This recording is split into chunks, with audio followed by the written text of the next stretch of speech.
Hello et bienvenue sur le podcast Entrepreneuse sans succès. Je suis Claire, entrepreneuse depuis près de 5 ans et je te partage ici, seule ou avec mes invités, des réflexions autour de l'entrepreneuriat, de la productivité, de la tech, des outils no-code et d'IA. Je te partage avec honnêteté et transparence mon quotidien d'entrepreneuse avec ses hauts et ses bas, un journal de bord pour te partager mes réflexions quand j'en ressens le besoin. Alors si tu veux me rejoindre dans cette discussion, installe-toi, ça va commencer. Hello à tous, j'espère que vous allez bien. Bienvenue dans ce nouvel épisode.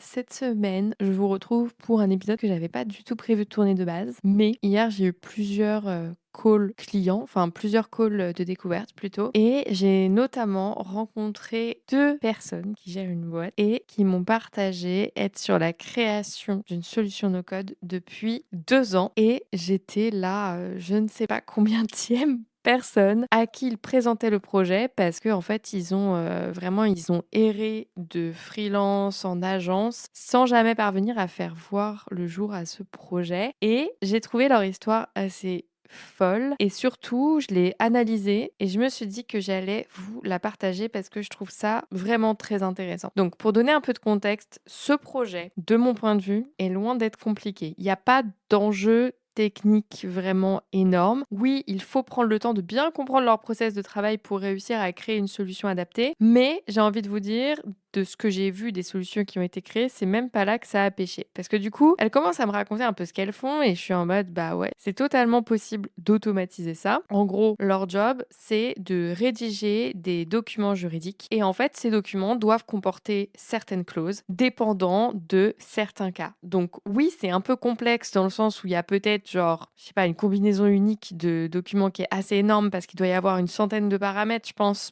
pour choisir comment construire ce document. Mais en fait, techniquement, c'est pas si complexe. Suffit de poser les bonnes questions et derrière de créer le modèle correspondant et du coup de générer le document. Enfin, globalement, c'est pas si compliqué. Moi, je vois ça en mode il te faut un formulaire avec toutes les questions permettant de définir quelle sera la structure finale du document, une table qui vient stocker un peu toutes les différentes clauses possibles qu'on doit intégrer au document et dire bah s'il y a telle réponse à telle question, alors on doit intégrer telle clause, sinon telle clause, etc. Donc mettre un peu les conditions de où et de quand apparaissent chacune des clauses et enfin bah du coup un outil de génération de documents. Donc le projet n'est pas compliqué. Vraiment, quand elles m'ont présenté le projet et qu'elles m'ont dit que ça faisait 2 ans qu'elles étaient dessus, j'étais en mode OK, il y a un problème sous-jacent. Ça ne peut pas être technique ce problème parce que vraiment c'est loin d'être compliqué. Et donc je creuse et j'essaye de comprendre et je leur dis vraiment texto, c'est quoi qui a fait qu'avec cette dernière agence ça a échoué? Parce qu'en plus elle me montre du coup tout ce que l'agence avait fait et je dis bah la solution elle est quasiment terminée. Je veux dire, ils ont fait ce qu'il faut. C'est pas cata du tout. Oui, ça serait améliorable. Oui, les choix techniques sont questionnables, notamment parce que, par exemple, il a été utilisé du Airtable alors même qu'elles, dans leur quotidien, utilisent du Notion. Donc, moi, je questionne toujours ces freelances qui veulent absolument mettre les outils qu'ils connaissent au lieu de vraiment s'adapter aux clients. En fait, c'est pas une bonne pratique parce que, l'adoption sera bien moindre. C'est notamment ce qu'on voit là, de toute façon. Mais techniquement, ça fonctionne. Néanmoins, quand on cliquait sur les boutons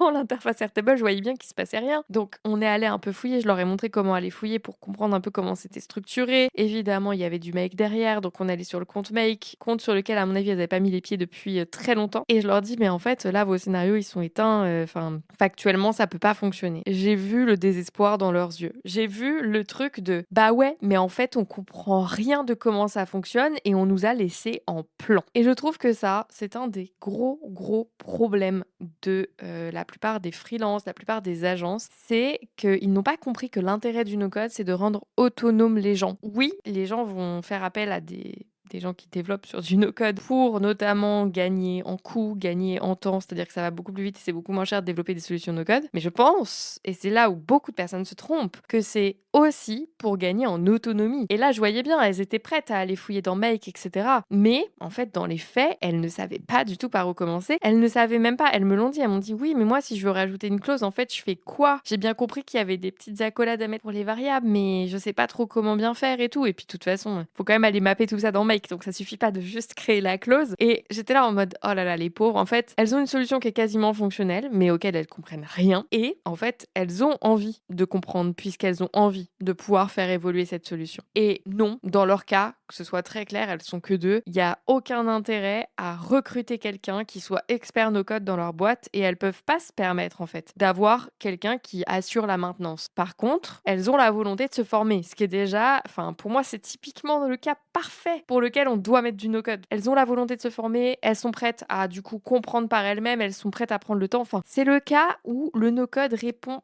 parfaitement à ce besoin. Et moi, ça fait des années que je dis aux freelances que je côtoie quand on compare nos méthodes de travail que moi, j'intègre toujours une partie formation et qu'en fait, un client qui veut pas se former et qui veut pas apprendre à utiliser les solutions, bah, je lui dis d'aller voir ailleurs pour la simple et bonne raison que pour moi, le no-code n'est pas forcément une solution pour lui. S'il veut pas se rendre autonome, qu'il aille plutôt sur une solution SaaS ou de l'autre côté, qu'il aille faire développer par un vrai développeur. Mais moi, en tout cas, j'estime que le no-code, c'est avant tout pour redonner de l'autonomie et comme c'est dans ma philosophie, dans mes mission, on va dire, d'entreprise. Si mes clients la partagent pas, je vois pas pourquoi on travaillerait ensemble. Et je pense que c'est là où se plantent beaucoup de freelances et beaucoup d'agences. En fait, d'une certaine façon, je pense qu'ils ont peur qu'en rendant autonomes leurs clients, ils les perdent. Mais je te le dis, hein, vraiment par expérience, en fait, en les rendant autonomes, ils voient la complexité et ils voient l'intérêt d'avoir quelqu'un pour continuer à gérer les évolutions, la maintenance. Néanmoins, tu peux plus les berner. Mais moi, j'aime bien ce côté-là parce qu'il y a un côté de transparence avec le client. Tu lui parles pas chinois, en fait, quand tu lui parles. Quand tu lui dis, bah voilà, en fait, j'ai créé un nouveau scénario pour faire ça, mais il est un peu complexe et que tu lui montres, du coup, ce que tu as dû faire pour contourner potentiellement la problématique que vous aviez à ce moment-là, bah au moins, il comprend, du coup, et mesure surtout le travail que tu as effectué et vous pouvez communiquer entre vous. Parce que là, je vois comment le projet a été géré. Ok, vous n'êtes pas satisfait de cette première solution qui était genre un formulaire Airtable et les données allaient dans Airtable. Bon, bah, et si on tentait du Tally Airtable? Est-ce que vous voulez qu'on passe sur du Tally? En fait, la personne qui a géré le projet n'a pas compris juste que le problème n'était pas technique, le problème était humain. Et un humain qui ne comprend pas ce pourquoi il est en train de payer, qui n'est pas capable de mettre les mains dedans et de comprendre ce qui se passe, bah, c'est un humain qui est pas content et qui va arrêter de travailler avec toi. Et là, c'est clairement ce qui s'est passé. Ils sont passés, enfin, je ne sais pas par combien de personnes, mais le projet, il est titanesque. Et même, je me dis, il y a eu tellement de temps de perdu parce qu'elles ont refait la même chose en boucle. Enfin, c'est assez impressionnant et désolant en même temps parce que vraiment, quand tu vois tout ce qui n'aurait pas eu lieu d'être fait, c'est vraiment dommage. Et moi, j'arrive là-dedans, du coup, bah, je vais essayer évidemment de recycler au maximum tout ce qui a été déjà fait, puisque en plus, tout n'est pas acheté. Tout n'a pas été fait exactement comme je l'aurais fait, mais en fait, ça, j'ai envie de dire, c'est dans n'importe quel métier.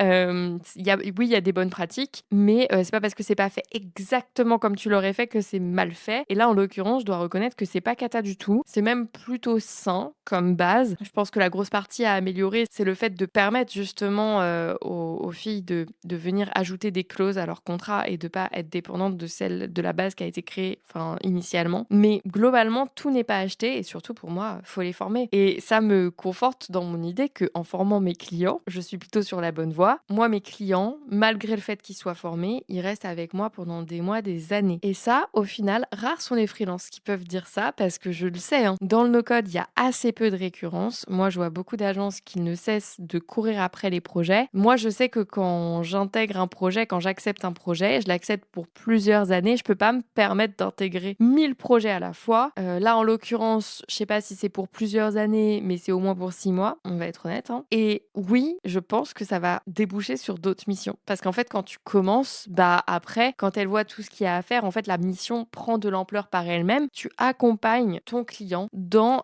son passage à l'échelle. Enfin, moi, vraiment, si j'ai cette sensation où bah, on commence par un plus petit projet potentiellement. Là, on pourrait dire c'est le projet V1, le fait de générer ces actes. Je sais que le projet sera beaucoup plus global sur le long terme puisque le fait de générer cette V1 de documents, ça va leur faire gagner tellement de temps que derrière, elles vont pouvoir développer, elles, de leur côté, leur activité et donc pouvoir élargir leur champ d'action et donc auront de nouveaux besoins liés au no-code, liés à l'automatisation, liés à l'organisation, etc. Parce que moi, je fais vraiment de la création d'applications internes. Voilà. Donc, tout ça pour dire que je pense qu'il faut arrêter d'avoir la sensation qu'en formant tes clients, tu vas te rendre inutile parce que c'est faux. Au contraire, là, moi, je le vois aussi chez un autre client qu'on accompagne en ce moment et qui suit le Bootcamp Make. Il voit, en fait, parce qu'il voit à quel point il galère, il voit à quel point c'est un métier. Et moi, je trouve ça encore plus facile, finalement, de valoriser mon mon expertise quand je leur ai fait mettre les mains dans le cambouis. Parce que tant qu'ils voient par exemple le make comme juste l'assemblage de 2-3 modules, ils ne peuvent pas valoriser l'expertise que ça nécessite de penser un scénario, de bien paramétrer tous les modules et de faire en sorte que celui-ci soit robuste et efficace sur le long terme. Parce que quand ils viennent au bootcamp et qu'ils comprennent qu'en fait,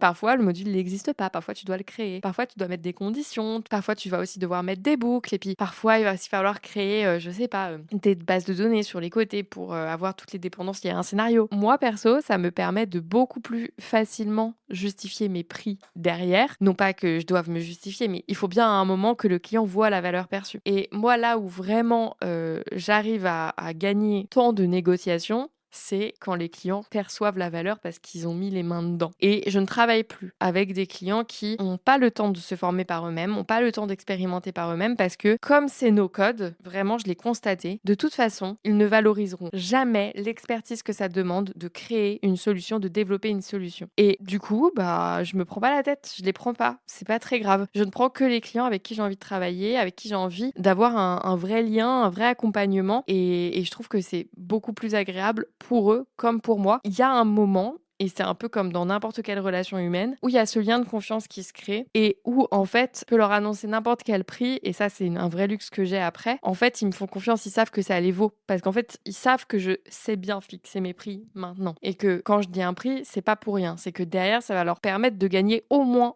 autant. Donc limite, plus je mets un prix élevé, plus ça veut dire que c'est game changer pour leur activité. Et ça, c'est stylé pour eux. Et au-delà de ça, j'ai vraiment changé ma façon de communiquer mes prix, mais on en reparlera parce que vous m'avez posé masse de questions sur le freelancing et donc j'ai prévu d'enregistrer soit une FAQ géante du coup sur le freelancing, soit j'avais envie de vous faire un petit peu un vlog de comment j'organise mes semaines et tout. Mais en fait, j'ai essayé de le faire dans une semaine qui était beaucoup trop chargée, donc en fait, j'ai pas réussi à le faire. J'ai pris ma caméra le premier jour et après, j'ai abandonné. Donc je pense qu'en avril, j'essaierai de me faire une vraie semaine de vlog où, durant laquelle, en fait, à travers mon quotidien, je puisse répondre à plein de questions liées au freelancing et notamment à la fameuse question de comment je fais pour négocier mes prix, etc. Je pense que le gros sujet, c'est de faire prendre conscience aux clients que ce qu'ils vont payer avec moi, ce n'est pas un coût, mais un investissement. Vraiment, c'est un changement d'état d'esprit et en vrai, c'est pas si compliqué pour nos métiers, hein. On n'est pas consultant à vendre des slides. On vend des solutions qui leur permettent vraiment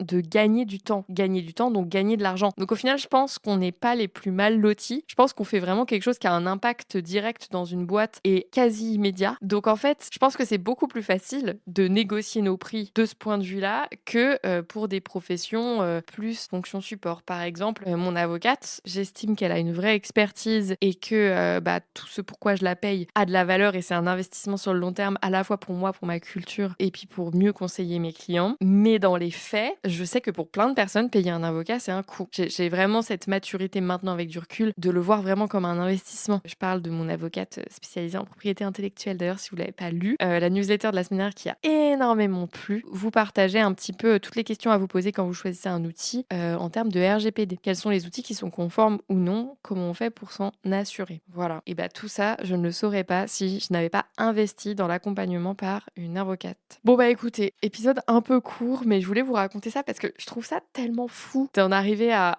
2 ans de développement pour rien sortir et tellement dommage que je pouvais pas ne pas réagir. Voilà, je trouve ça tellement fou que ça m'a laissé bouche bée face à la situation. Et elles sont trop mignonnes, elles m'ont écrit ce matin en me disant qu'elles avaient trop kiffé notre échange d'hier et que du coup elles avaient trop hâte qu'on démarre ensemble. Moi je leur ai dit, votre prio c'est de vous former. Voilà, donc on a fait comme un pacte moral ensemble. Je vous accompagne si vous acceptez de vous former. Elles ont dit oui. Pacte moral que je passe globalement avec tous mes clients. Pour moi, s'il n'y a pas de formation, il n'y a pas d'accompagnement. Voilà, c'est le prix à payer qui, en fait, est plutôt positif pour vous, de choisir mon accompagnement. Voilà. Bon, écoutez, je vais vous laisser. Je vous souhaite tous une très belle journée, une très belle semaine. On se retrouve dès vendredi dans une nouvelle vidéo YouTube et dès lundi prochain pour un nouvel épisode de podcast. Passez une belle semaine. Bye!